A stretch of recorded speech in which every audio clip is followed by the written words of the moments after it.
आत्मनो ज्ञान रूपत्व निराश। वेदांत मत आत्मज्ञान स्वरूप ही है, उसका खंडन करने की प्रक्रिया आरंभ करते हैं।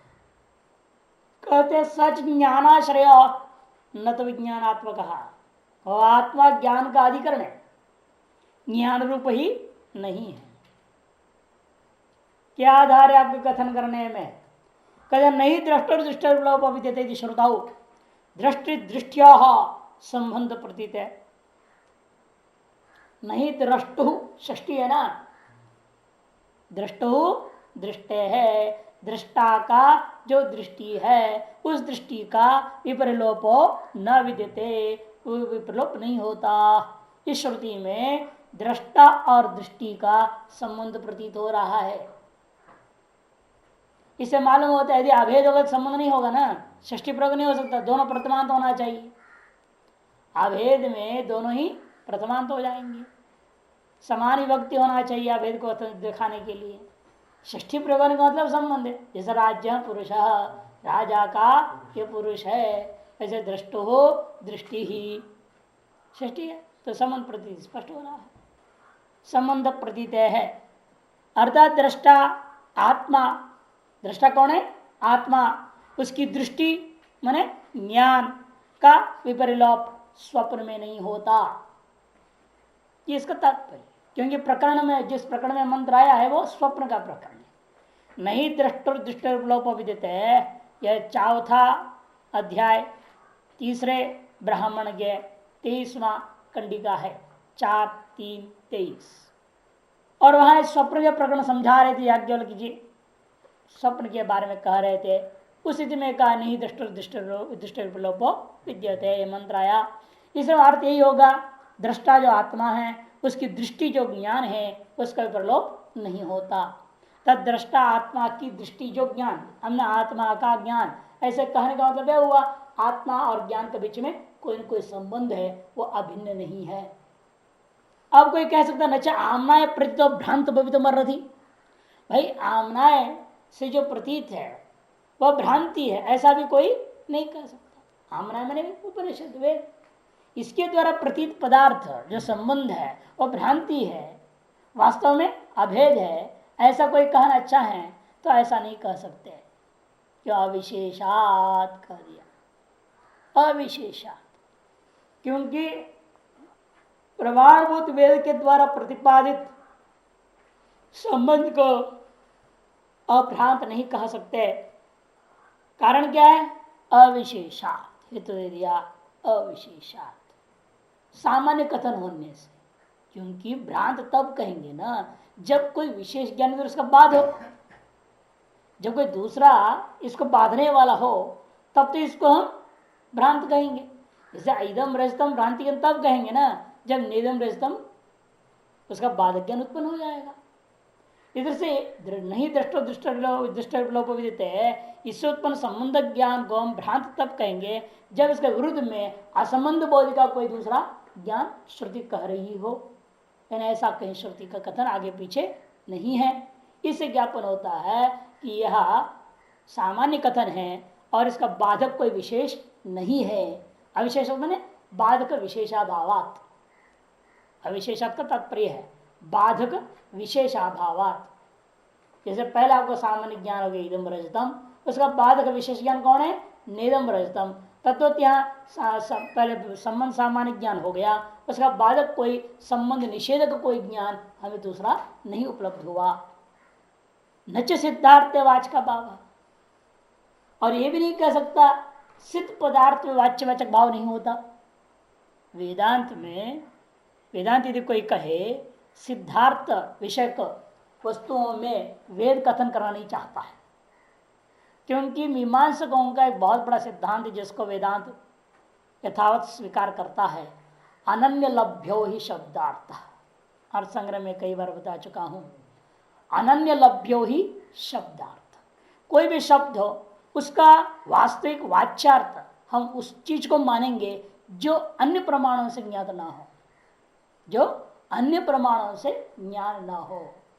यदि अन्य किसी भी प्रकार से किसी शब्द का कोई अर्थ हमें ज्ञात है तो हम अन्य अर्थ उसमें नहीं वाच्यार्थ का रूप स्वीकार नहीं कर सकते। अनन्य लभ्यो ही शब्दार्थ है। इसलिए वेद जो है ना, करता क्या है, जो अन्य प्रमाणों से लभ्य नहीं उसी बातों को कथन करने के लिए है ना। और यदि वेद में कुछ ऐसी भी बातें कही गई हैं जो अन्य प्रमाण से लब्ध है, तो समय क्या कहेंगे, अनुवाद है। वो लोक का अनुवाद कर कथन किया। अनुवाद क्यों कर रहा है, ये सृष्टि का है, अनुवाद किया जा रहा है। क्यों किया जा रहा है, हमें ब्रह्मबोध कराने के लिए। इसे सृष्टि का कथन करने प्रमाण नहीं है। उपनिषद सृष्टि को कथन करना नहीं चाहते, वो तो विद्यमान सृष्टि जो दिखाई दे रहा है सारी दुनिया को, उसका अनुवाद कर रहे हैं कार्य कारण भाव आदि के माध्यम से ब्रह्म तत्व तक पहुंचाने के लिए। इसे अनुवादस्तु न प्रमाण अपूर्वार्थ एवं प्रधान, जो अनुवाद है वो प्रमाणिक नहीं होता, क्योंकि अन्य प्रमाण से सिद्ध है। प्रत्यक्ष आदि अन्य प्रमाणों से हमें ज्ञात हो चुका है। जो अन्य प्रमाण से ज्ञात है उसके लिए वेद प्रमाण नहीं होता, वो अनुवाद कर रहा है, इसे अनुवाद कभी प्रमाण नहीं होता। और अननिलभ्य जो पदार्थ होंगे वही प्रामाणिक होगा, उसके लिए ही वेद आया हुआ है।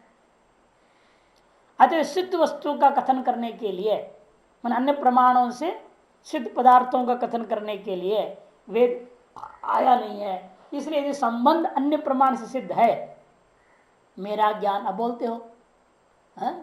मुझे इस चीज का ज्ञान नहीं, मैंने अपने में ज्ञान के अभाव को देख रहे हो, है ना।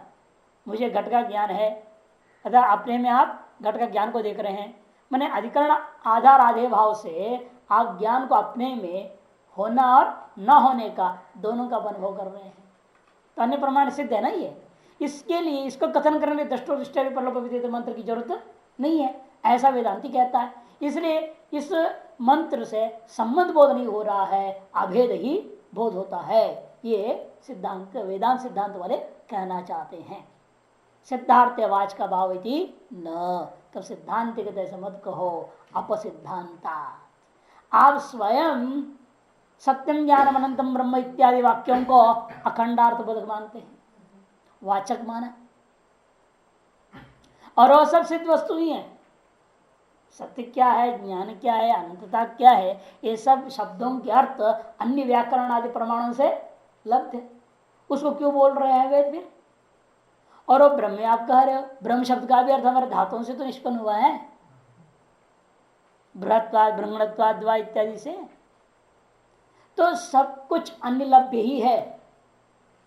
फिर भी आप उसको कहते हैं अखंडार्थ था, प्रातिपदिकार्थ था का बोध कराता है। इसके बाद द्वैत सिद्धि वर्ग बड़े शास्त्रार्थ, प्रकृष्ट प्रकाश चंद्र, प्रकृष्ट प्रकाश चंद्र, ये क्या है, दोनों प्रथमांत है, और दोनों क्या है, चंद्र की रूपी प्रातिपदिक का अर्थ का बोध कराता है प्रकृष्ट प्रकाश है।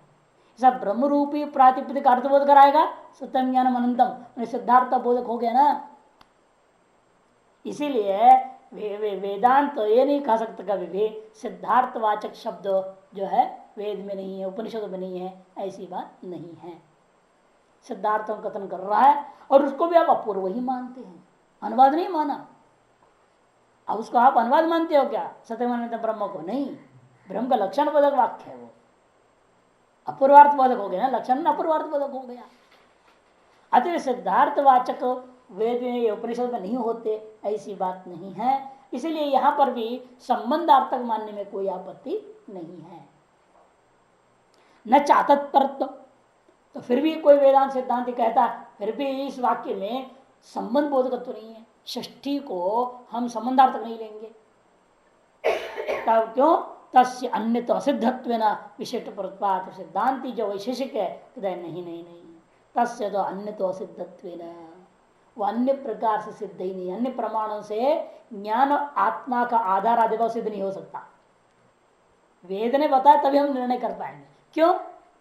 क्योंकि ये घड़ा है, इस धरती पर है। क्यों मालूम हुआ? क्योंकि धरती मुझे दिखाई दे रहा है, घट भी दिखाई दे रहा है, इन दोनों का संबंध भी दिखाई दे रहा है। इन किसी को आत्मा किसी ने देखा कभी है? आत्मा रूपी अधिकरण में ज्ञान रूपी आधे वस्तु विद्यमान है, इन दोनों आधार और आधे का प्रत्यक्ष हुआ किसी को नहीं। अतः उनका संबंध का भी प्रत्यक्ष कोई कर नहीं सकता। अतः उपनिषद ने हमको बताएगा, इसे अपूर्वार्थ साधक तो आएगा नहीं, अन्य लभ्यता गया, अन्य प्रमाणों से लभ्य नहीं है, आधार आदि भाव ज्ञान और आत्मा में, उसको बोध करा दिया श्रुति ने। इसे दृष्टो दृष्टि विद्यते, यहाँ जो संबंध षष्टि है यह अन्य लभ्य को ही कथन कर रहा है, अन्य लभ्य को नहीं कथन करता। तस्य अन्य तो असिद्धत्वेन, तस्य मैंने संबंधार्थस्य, इस मंत्र में विद्यमान जो संबंध रूपी अर्थ है उसका अन्यता मैंने प्रत्यक्षादि प्रमाणों से असिद्ध होने के नाते विशिष्ट परत्वात् कर दिया। विशिष्टार्थ प्रता माननी पड़ी, वो भी विशिष्टार्थ प्रता मानने के पीछे एक और प्रमाण क्या है? प्रकरण प्रमाण, जो जबरदस्त प्रमाण होता है। उपक्रम उपसंहार आदि जो प्रकरण प्रमाण है और प्रकरण प्रमाण सबसे बलवान होता है। और यह प्रकरण किसका है? स्वप्न का प्रकरण है। यदि सुषुप्ति का प्रकरण होता तो भी हम मान लेते हैं संबंध नहीं है, यहाँ अभेद है। लेकिन स्वप्न में तो साफ दिख रहा है, वहां तो ज्ञान होता है, आपको वृत्ति है, ज्ञान है, और आप उसकी अनुभव आपको जो हुआ उसका रिकॉर्डिंग हुआ अंदर में, फिर जगने के बाद कुछ कुछ स्मृति को स्मरण भी हो रहा है, तो वह ज्ञान उत्पन्न हुआ और उसकी संस्कार बना, संस्कार से फिर स्मृति हुई। ये सब कहाँ हो रहा है? कोई आधार में तो मानना पड़ेगा। यदि आत्मा ही ज्ञान रूप हो जाए फिर स्वप्न ज्ञान भी आत्मा ही हो गया, फिर उसे जन संस्कार भी आत्मा ही मानना पड़ेगा क्या? वेदांत कभी नहीं मानेगा। आत्मा को ज्ञान रूप मानता है लेकिन आत्मा को संस्कार रूप नहीं मानता। संस्कार कहाँ है? बुद्धि में बोलता है। इसे पूर्व पक्षी यहाँ पर जो यहाँ पर एक तरह से पूर्व पक्ष मुख्य सिद्धांत, यहाँ पर पूर्व पक्ष तो वेदांत है, सिद्धांत है वैशेषिक। सिद्धांति कहने से हम वैशेषिक समझ रहे, पूर्व पक्षी यहाँ वेदांति है। इसलिए वेदांति का यहाँ कथन करने पे जो है असंबंधार्थकता है ये नहीं कह सकता, क्योंकि संबंधार्थकता जो है स्वप्न रूपी प्रकरण के आधार पर यह स्पष्ट होता है। ज्ञानाधिकरण रूपी आत्मा, संस्कार अधिकरण रूपी आत्मा का ही कथन कर रहा है। स्वप्न में ज्ञान हुआ और वह ज्ञान जिस आत्मा में हुआ उसी आत्मा में उस ज्ञान का संस्कार बैठ गया, वही संस्कार फिर उस आत्मा में ही मन संबंध से उत्तर काल में स्मृति हुई। वो स्मृति भी ज्ञान विशेष है, वो भी आत्मा में ही रहता है। स्मृति भी क्या है? ज्ञान विशेष है ना। ज्ञान दो प्रकार का, स्मृति अनुभवश्च, संस्कार जन्य ज्ञानम स्मृति ही, संस्कार मात्र जन्य ज्ञानम स्मृति ही, तद भिन्नम अनुभव। इसके आधार पर साफ साफ कहता है संस्कार ज्ञान ये सारी स्मृति ज्ञान ये सारी चीजें कहाँ है? आत्मा में ही है, प्रकरण के अनुसार विशिष्टार्थ परत्वात्। वेदांति जो पूर्व पक्षी वो कहता है यहाँ पर क्या? राहो शिरः के समान अभेद क्यों नहीं है? षष्ठी भी अभेदार्थक होता है, हमेशा षष्ठी संबंधार्थक होता है, कोई जरूरी नहीं है। जैसे राहो शिरः, राहु का सिर है, ऐसे व्यवहार होता है, लेकिन वास्तव में राहु और सिर दोनों अभिन्न वस्तु हैं। अर्थात षष्ठी यहाँ अभेदार्थक मानना पड़ा, संबंधार्थक नहीं। तद्वत यहां मान लो, अर्थात षष्ठी का औपचारिक कथन, संबंध औपचारिकता मात्र ही है, वास्तव में अभेद है राहोश्र में। उसी प्रकार से यहां पर दृष्टु दृष्टे है में जो षष्ठी है वह औपचारिक संबंधार्थक होता हुआ वास्तव में अभेदार्थक मानो। ये कौन कहा? वेदांती। राहोश्रिवत उपचरितत्व न च, ऐसा नहीं कह सकते। मुख्य बाधक अभावात, मुख्य संबंधार्थ स्वीकार करने में कोई बाधक नहीं है। राहोश्र में मुख्यार्थ संबंध लेने में बाधक है कि पौराणिक कथा बोल रहा है, जो खोपड़ी है वही राहु हो गया, जो धड़ है वो केतु हो गया। इसलिए पौराणिक कथा जो है राहोश्र में संबंध को स्वीकार संबंधार्थ स्वीकार करने में बाधक बनता है। इन दृष्टु दृष्टि में संबंधार्थ स्वीकार करने में बाधक कौन है? कोई बाधक नहीं। इसलिए कहते हैं मुख्यार्थ स्वीकार, मुख्यार्थ मैंने षष्ठी का मुख्यार्थ क्या है? संबंध। उस अर्थ को स्वीकार करने में कोई बाधक नहीं है। मुख्यार्थे मुख्य बाधक अभावात्। तो वेदांति कहता है पूर्व पक्षी क्या कह रहा है? अद्वैत श्रुतिवादी का अद्वैत श्रुति जो है वो बाधक है। यत्र तो सर्वम आत्मैव भूत तत्र केन कम पश्येत् इत्यादि अद्वैत श्रुतियां हैं उसी बृहदारण्यक में कि एक में द्वितीय को नहीं लाने, वो तो छांदोग्य का मामला है। यदि तत्व संन्यास उसको भी ला सकते हैं, लेकिन प्रकरण रूपी जो उठाया है उसने युक्ति ले रहा है प्रकरण, तो हम इसे यहाँ का प्रकरण को लेंगे जो बृहदारण्यक जिस प्रकरण की चर्चा हो रही है उस प्रकरण से मंत्र को लेना पड़ेगा। जो आगे जागृत क्या कर दिया उसने सुषुप्ति में, जागृत स्वप्न सुषुप्ति तीनों को मिला करके ब्रह्म तत्व को बोध करा रहे हैं जीवल के। तो वहां से यत्र तो अस्य सर्वम आत्मभूत बोला हुआ है। वह अद्वैत श्रुति जो है इस संबंध बोधक भेद बोधक संबंध में भेद बोधक हो गए ना, आदर दो चीजें हैं। भेद सिद्ध करने वाला जो श्रुति कथन कर रहा है इसका बाधिका है। कहते हैं वही न च अद्वैत श्रुति बाधिका, अद्वैत श्रुतियां जो है वो बाधक होंगी यहाँ। अतः मुख्यार्थ संबंध नहीं ले सकते, अवेदार्थी लेना चाहिए, ये पूर्व पक्षी वेदांति ने कहा। तो सिद्धांत वैशेषिक कहते हैं न, ऐसा नहीं हो सकता। विपरे नियामका भावात, और कहता है इससे उसको बात देंगे। अद्वैत श्रुति से आप भेद पर श्रुति को बांधना चाहते हैं, हम भेद पर श्रुति से अद्वैत श्रुति को बात देंगे, इसे क्या भी निगमना है? ऐसा ही क्यों करो, ऐसा क्यों ना करो? क्या प्रमाण है आपके पास? अद्वैत श्रुतियां ही बांधनी चाहिए द्वैत श्रुतियों को, और द्वैत श्रुतियां अद्वैत श्रुति को बांध नहीं सकती हैं या बांधेगी नहीं, इसमें क्या प्रमाण है? ये तो आपका हट है, आपने उसको प्रधानता मान लिया, सबसे प्रबल मान लिया और इनको दुर्बल मान बैठे हो। अरे नहीं, ये भी प्रबल है, वो दुर्बल मान लो। क्योंकि एक को प्रबल दूसरे को दुर्बल मानने में कोई ना कोई विनिगमना, एकत्र पक्षपात युक्ति होनी चाहिए। आप अद्वैत श्रुति को प्रबला मानते हैं, फिर उसे युक्ति दीजिए, क्यों आप मानते, किस आधार पर आप उसको प्रबल मान रहे हैं? उपक्रम उपसंहार आदि षट प्रमाण में तो हम तो वही प्रकरण प्रमाण हम भी तो बोल रहे हैं। तो क्या विनिगमना है आपके पास? क्या हम उल्टा भी कह सकते हैं ये जो द्वैत परिश्रुतियां हैं, दृष्ट दृष्टि है, ये अद्वैत परिश्रुतियों को बांट देंगे। क्यों? विपर्य नियामका भावात, विपर्य में, विपर्य मैंने द्वैत के द्वारा, द्वैत श्रुतियों के द्वारा अद्वैत श्रुतियों को बांधने में कोई नियामक नहीं है। विपरीतता कथन करने में आप कोई नियमन नहीं कर सकते, क्योंकि तत्रापि उपचार प्रवृत्ति सुलभत्वा, क्योंकि अद्वैत श्रुतियों में भी अद्वैत जो औपचारिक प्रयोग होता है।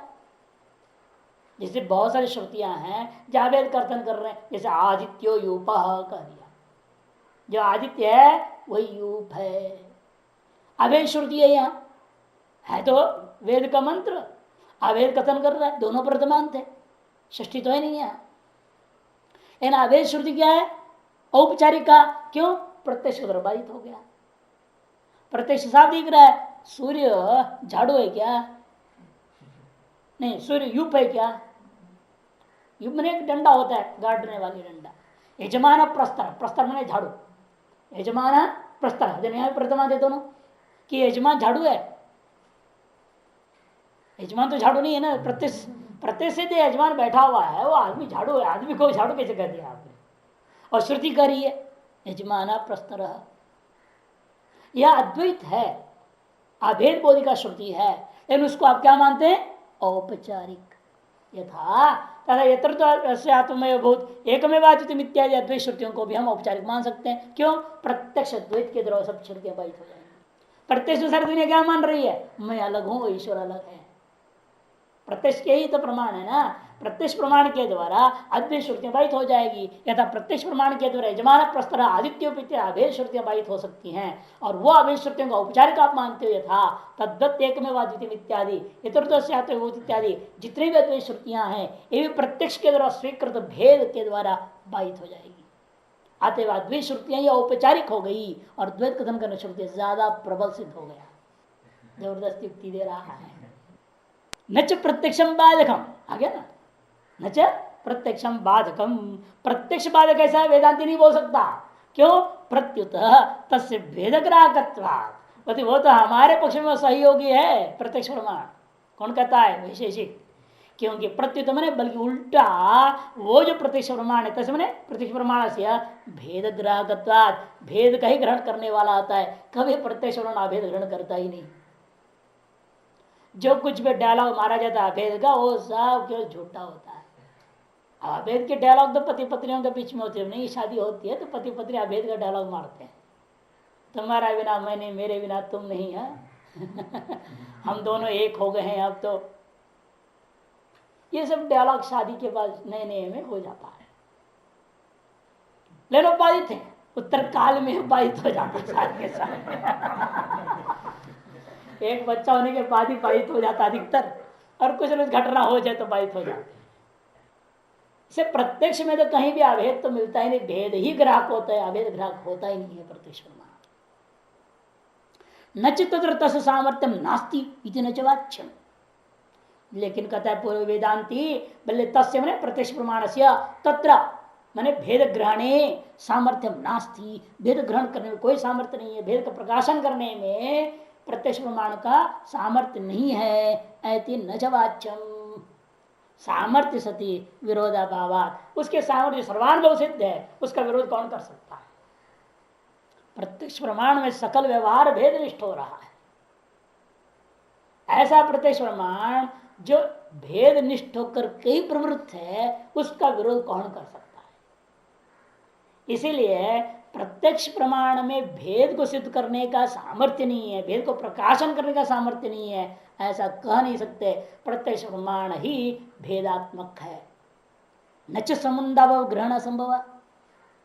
लेकिन पूर्व पक्षी कहता है संबंध ही न हो तो ग्रहण कैसे होगा, क्योंकि इसलिए पूर्व पक्षी कौन वेदांति कह रहा है, क्योंकि क्यों कह रहा है कि आत्मा का रूप आधार का प्रत्यक्ष तो होता नहीं है, केवल ज्ञान का प्रत्यक्ष हो रहा है ना। आत्मा का प्रत्यक्ष हो जाए तो उनके वैशिष्ट का मत में मोक्ष हो जाएगा, फिर सारा शास्त्र अर्थ बेकार है, व्यर्थ क्यों पढ़ना। आत्मा का प्रत्यक्ष सभी को प्रत्यक्ष प्रमाण से होता नहीं, वे शास्त्र पढ़ के न्याय दर्शन पढ़ना पड़ेगा, वैशेषिक दर्शन पढ़ना पड़ेगा, इसमें कसरत करोगे तब धीरे धीरे दिमाग में सूक्ष्मता होगा, तब इनका स्वरूप को ग्रहण कर पाएंगे। 21 प्रकार के दुखों को ध्वंस करके मोक्ष को प्राप्त कर सकते हैं। 6 प्रकार का इंद्रिया, 6 विषय, इसलिए 6 प्रकार का ज्ञान हो गया कि नहीं हो गया। 18 हो गया। सुख ये भी दुख ही है। 19 दुख, 20 शरीर, 21 प्रकार के दुख।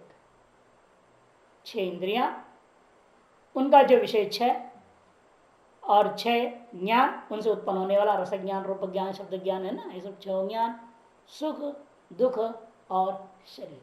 इन 21 प्रकार के दुखों को ध्वंस कर देते हैं ज्ञान के द्वारा ही। वो भी ज्ञान मानते हैं, न्याय दर्शन के ज्ञान से या वैशिष्ट दर्शन ज्ञान से उसका नष्ट हो जाएगा।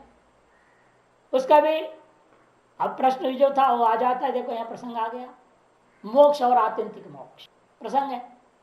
अब इसे भी आत्यंतिक निवृत्ति मानते हैं ना ये लोग, आत्यंतिक दुख ध्वंस होना चाहिए। तो सुषुप्ति काल में आप 21 प्रकार दुख से रहित नहीं है। न 6 इंद्रिया काम कर रहे हैं, इंद्रिया काम नहीं कर रहे तो उनका विषय या उनका ज्ञान वगैरह अपने आप खत्म हो ही गया, सवाल नहीं। और विषयजन्य सुख या विषयजन्य जो दुख दोनों ही नहीं रह गया, और शरीर का भी होश नहीं है, पूरे 21 स्वाहा हो चुका है सुषुप्ति में। सुषुप्ति में आप मोक्ष पा रहे हैं, लेकिन वो आत्यंतिक नहीं है। कुछ देर बाद फिर जग जाते हो तो फिर मुसीबत में आ गए, फिर 2 बार 21 पूरे खड़े रहते हैं सामने। और इसलिए आत्यंतिक मोक्ष होने के बाद में तो ये सवाल खत्म हो जाता है। और वेदांत दृष्टिया लेते हैं तो मोक्ष हो गया जीवन मुक्ति, आत्यंतिक मोक्ष हो गया विदेह मुक्ति। अथवा अन्य प्रकरणों में लिया गया जितने भी जो सापेक्ष मुक्तियां हैं, सापेक्ष अमृतत्व जो कथन किया गया, उन सबको मोक्ष कह दिया जाता है। पुनर्जन्म से एक तरह से तो मुक्त हो ही गए, ब्रह्मलोक में पड़े रहेंगे, तो पुनर्जन्म से तो मुक्त हो गए ना, मोक्ष तो हो ही गया उसका। इन आत्यंतिक मोक्ष भी हुआ नहीं है। इसे जितने भी सापेक्ष अमृतत्व है उसको हम लोग मोक्ष शब्द से भी कह देते हैं। और निरपेक्ष अमृत जो स्वरूपान स्वरूप प्रतिष्ठा है उसको हम क्या कहते हैं, आत्यंतिक मोक्ष शब्द से कहते हैं। इसलिए सभी दर्शनों में एक शब्दावली प्रयोग होता है, और उस मोक्ष को अनेकों विभाजन कर देते हैं। सालोक्य शुरू करेंगे ना, पहले उस लोक में पहुंचना, ये सालोक्य हो गया। उसके समीप में इर्द गिर्द में रहना, सामीप्य हो गया। उसके साथ साथ चलना, सायुज्य हो गया। उसके रूप को प्राप्त कर देना, सारूप्य हो गया। और उसके ऐश्वर्य आदि के पर साष्टिता हो गया। ये सब विभिन्न कोटियां मानते हैं। उसमें उस लोक में रहेंगे लेकिन भगवान का दर्शन भी नहीं होगा। हाँ, झाड़ू मारते मजदूर जैसे रहेगा, राजा का दर्शन इतना आसान थोड़े हो जाएगा उसको। भले राजमहल में रोज आ रहा है जा रहा है, लेकिन राजा को देखा ही नहीं कभी। ऐसे होते हैं नौकर चाकर, क्या करें। वही आप भी सालों के हो जाओगे वहां जाके अपना काम धंधे में लगे रहेंगे, भगवान कहाँ ये भी पता नहीं उस लोक के अंतर्गत, उसकी बिल्डिंग भी मालूम नहीं, कहीं कहीं काम कर रहे सालोक्यता। और दूसरे की थोड़ा दूर से उधर खड़े भगवान यहाँ से दिखाई देगा, वो उधर है गंगा पार में, दूर से दिखाई देता है, सामीप्यता हो गया। और दूसरे बस बगल में खड़े होकर आप पंखा लगा रहे हैं, सायुज्यता है, साथ साथ जहां भी जाएंगे साथ साथ आसन लेके जा रहे हैं, हम पार्वती पति कर रहे हैं। सायुज्यता। और सारूप्यता वो है जो उसका स्वरूप को ही प्राप्त कर दिया। आप भी चार हाथ वाले हो जाओ विष्णु भगवान जैसे वहां। और बहुत सारे पार्षद बोलते हैं तो पार्षद तो सारूप्यता तद्रूपता को प्राप्त कर, और उससे भी हाई स्टैंड वाले उसका ऐश्वर्य प्राप्त है, वो भी ऐसी लीलाएं कर सकते हैं। विभिन्न कोटि मानते हैं, सब सापेक्ष अमृतत्व ही है सारी की सारी, ये सब मोक्ष कोटि में आते। सबको कहेंगे सब मुक्त हो गए, वैकुंठ लोग प्राप्त हो गए, मुक्त हो गया, कैलाश लोग प्राप्त हो गए तो मुक्त हो गया। ये व्यवहार जो होता है ब्रह्मलोक आदि, बाकी साकेत लोग गोलोक अलग नाम है, बात सब ब्रह्मलोक का ही है। ब्रह्मलोक के अंतर्गत नहीं तो अलग अलग डिब्बे मान लो, फर्क क्या पड़ता है। कल्पना तो है सब।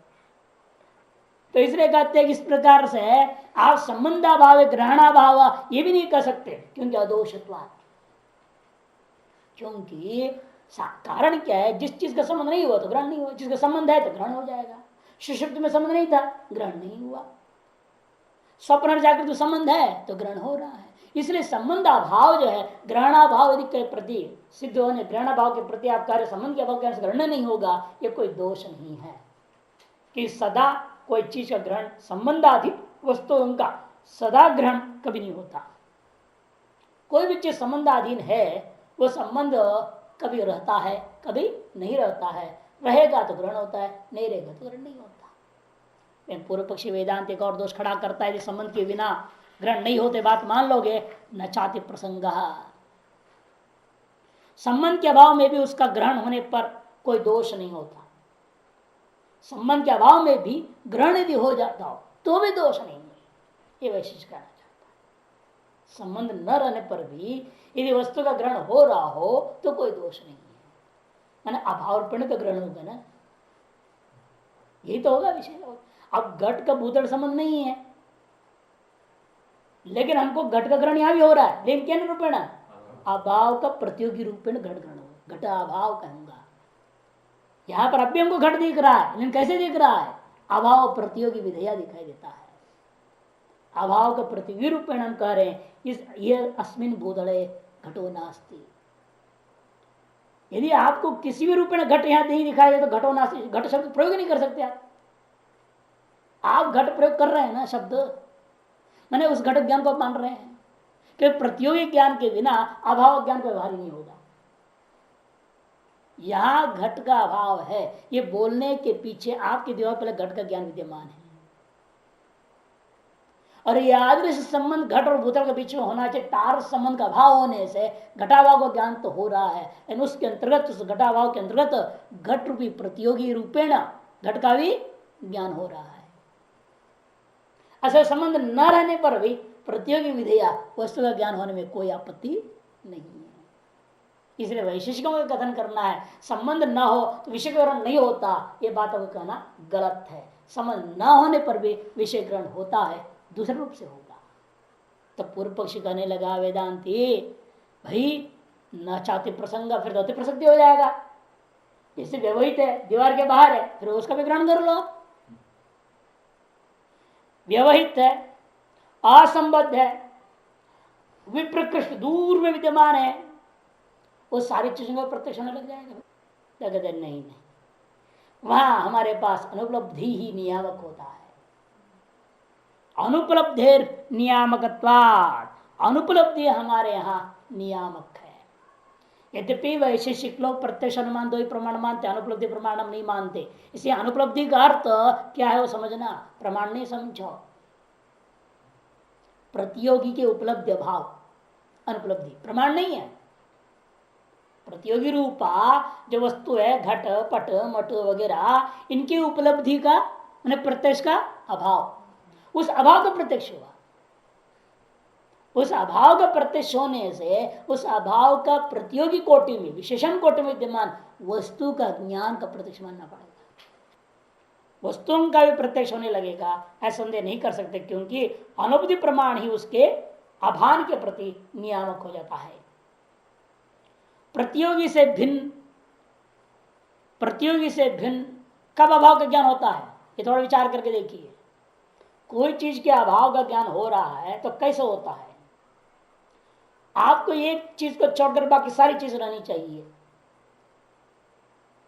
जिस चीज के अभाव आप देखना चाह रहे हैं या देख रहे हैं, उस वस्तु को छोड़ दीजिए, बाकी सारा प्रत्यक्ष सामग्री विद्यमान हो, तब अभाव का प्रत्यक्ष होता है। घट को छोड़ करके घट को अनुभव करने के लिए जो जो जरूरत है, घट को अनुभव करने के लिए जो जो जरूरत है वो सारी सामग्रियां हैं, लेकिन घट नहीं है, तब घट का भाव होता है। इतना ही नहीं, साथ में घट का ज्ञान भी जरूरी है। आपके मस्तिष्क में जिस चीज का ज्ञान नहीं है, उस वस्तु का अभाव को देख सकते हो आप? कभी नहीं देख सकते। जिन चीजों को आप जानते हैं उनके ही अभाव यहां देख सकते हो। अतः दो बात है, अभाव प्रत्यक्ष के प्रति उस प्रतियोगी रूपा वस्तु को छोड़ करके सकल प्रत्यक्ष सामग्री होना जरूरी है, और उस प्रतियोगी भूता वस्तु जिसके अभाव देख रहे हो उसका सामान्य ज्ञान होना जरूरी है। ये दो रहेगा तभी हम अनुभव कर सकते हैं अभाव को। मुझे मालूम है घट क्या चीज है, और मैं उसे यहां देख रहा हूं, कोशिश कर रहा हूं यहां मिलेगा क्या। जब कोशिश कर रहा हूं, वहां कोशिश करने में मुझे आवश्यक भूता सकल प्रत्यक्ष सामग्रियां विद्यमान है। इंद्रिया बिल्कुल ठीक ठाक है, लाइट भी है, पूरी प्रकाश पक्का है, प्रकाश भी है, इंद्रियां भी है। जिस आधार को देख रहा हूं वो आधार भी दिखाई दे रहा है। यानी कि मैं आकाश में ढूंढ रहा हूं, आकाश में नहीं ढूंढ रहा हूं, भूतल में ढूंढ रहा हूं, मुझे आधार भी दिखाई दे रहा है। मैंने प्रत्यक्ष के आवश्यकीभूत सकल सामग्री विद्यमान है, घट का ज्ञान भी है। उसी अवस्था में भूतल में मुझे घट के अभाव का ज्ञान होता है। यहां तक घट का भूतल में संबंध न रहने पर भी घटाभाव का प्रतियोगी रूपेण घट उपस्थित हुआ कि नहीं हुआ? उस उपस्थिति के प्रति घट ज्ञान कारण हुआ कि नहीं हुआ? अर्थात घट का ज्ञान आपको है या नहीं? वस्तु का संबंध न रहने पर भी आपके पास घट ज्ञान विद्यमान है। इसे संबंधाभाव में वस्तु का ग्रहणाभाव का आपत्ति नहीं है, तब भी वस्तु का ग्रहण ये किन प्रकार होगा। इसे कहते अनुपलब्धि नियामकत्वा, प्रतियोगी से भिन्न प्रत्यक्ष की समस्त सामग्री का सन्निधि में, ऐसा स्वयं कर आगे देखो, प्रतियोगी तत्प्रयुक्त व्यतिरिक्त सामग्री सानिध्य सति प्रतियोगी ज्ञाने च सति नियामकत्वा। प्रतियोगी तत्प्रयुक्त व्यतिरिक्त जो सामग्री, उससे प्रयुक्त, उससे भिन्न सकल सामग्रियां होनी जरूरी है। उससे प्रयुक्त माने घट को देखने के लिए जो जरूरी है, उन सभी में से घट को छोड़कर बाकी सामग्रियां होनी चाहिए। उन सामग्रियों सानिध्य सती प्रतियोगी ज्ञाने च, और उस प्रतियोगी का ज्ञान रहता है तो अभाव ज्ञान होता है। यही नियामक है। अतः संबंध वस्तु का संबंध न होने पर भी प्रतियोगी विधेय वस्तु का ज्ञान होने में कोई आपत्ति नहीं रहता, क्योंकि नियामक हमारे पास दूसरा है। संबंध नियामक नहीं है ज्ञान के प्रति, वस्तु का ज्ञान के प्रति संबंध नियामक नहीं है, किंतु उपलब्धि और अनुपलब्धि ही नियामक है। वस्तु की उपलब्धि और अनुपलब्धि में संबंध नियामक नहीं है, किंतु उपलब्धि और अनुपलब्धि ही नियामक है। अथवा एक और पक्ष उठाते हैं, इसी को हम लोग क्या कहते हैं, योग्यानुपलब्धि। पहले कई बार शब्द है ना, इसी का नाम योग्यानुपलब्धि। घट योग्य है, उपलब्धि के योग्य है, योग्य होता हुआ वह घट को छोड़ करके घट ज्ञान सहित प्रत्येक सकल सामग्री का होने पर घट का अनुभव नहीं हुआ, इसी को कहते हैं योग्यानुपलब्धि। अथवा कर्ण संबंध से नियामकत्व, अथवा कर्ण के संबंध को नियामक मान लो, जैसे नैयायिक लोग मानते हैं। घट से संयुक्त हुआ भूतल, उस भूतल में विशेषण रूपेण तो विशेष रूपेण अभाव रहेगा। वाक्य बोलने के ऊपर है, भूतले सप्तमी प्रयोग करोगे तो अभाव विशेष हो गया। भूतले घटाभाव प्रथमांत है, विशेष हो जाएगा। हमेशा नियम है सप्तम्यंतम विशेषणम प्रथमांतम विशेष्य। इसे भूतले घटाभाव बोलूंगा तो भूतल हो गया विशेषण और अभाव हो गया विशेष्य में। इसे चक्षु संयुक्त भूतल निष्ठ विशेषणता निरूपित विशेषतात्मक सन्निकर्ष से घटाभाव का प्रत्यक्ष होता है। इनकी प्रक्रिया है। चक्षु संयुक्त कौन हुआ? भूतल। उस भूतल में क्या है? विशेषणता है। उस विशेषता निरूपित विशेषता कहाँ है?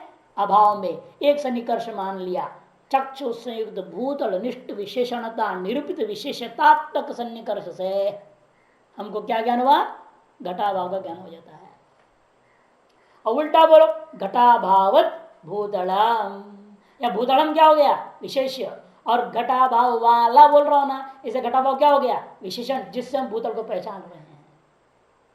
तब स्थिति क्या होगी? हम चक्षु संयुक्त भूतल निष्ठ विशेषता है भूतल में, भूतल विशेषता निरूपित विशेषणतात्मक सन्निकर्ष से घटाभाव का प्रत्यक्ष हम करेंगे। चक्षु संयुक्त भूतल निष्ठ विशेषता से निरूपित विशेषणता नामक एक सन्निकर्ष कल्पना किया, उस सन्निकर्ष के द्वारा हम घटाभाव को प्रत्यक्ष करते हैं। अतः इंद्रिय संबद्ध है ना, इंद्रिय संबद्ध अधिकरण, उसके आधार पर ही आपने अभाव का प्रत्यक्ष व्यवस्था कर लिया। यदि इंद्रिय संबद्ध सीधा वस्तु है तो घटोद्भूतल व्यवहार हो जाएगा। घटोद्भूतलम या भूतले घटा, ये व्यवहार होने में कोई आपत्ति नहीं। अतएव वस्तु का ज्ञान होने व न होने दोनों में आधार कौन हो गया?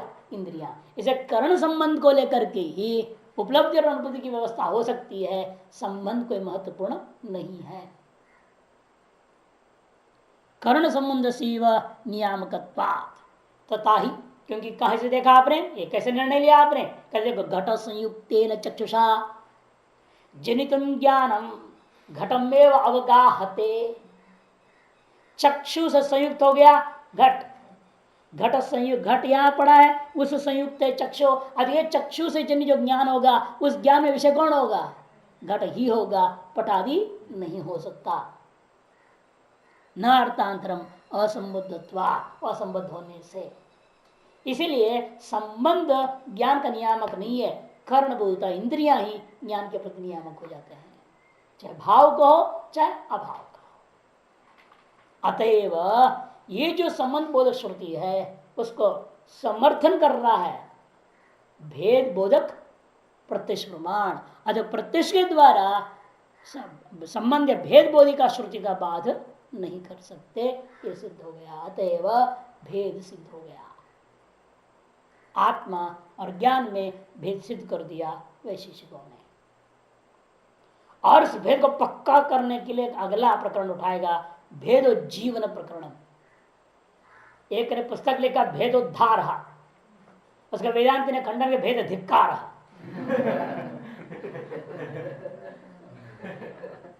वेदोद्धार भेद धिक्कार, दो पुस्तक है। और भेदोद्धार में जो लिखा है उसका सार यहां आपको मिलेगा भेद उज्जीवन में। भेदोज्जीवनम में इन्होंने उसके एक सार ले लिया और भेद को पुनः जिंदा कर दिया। वेदांति के खिलाफ भेद को जिंदा कर दे। वेदांति कहते भेद मिथ्या है, अभेद सत्य है। एक कहते हैं अभेद मिथ्या है, भेद सत्य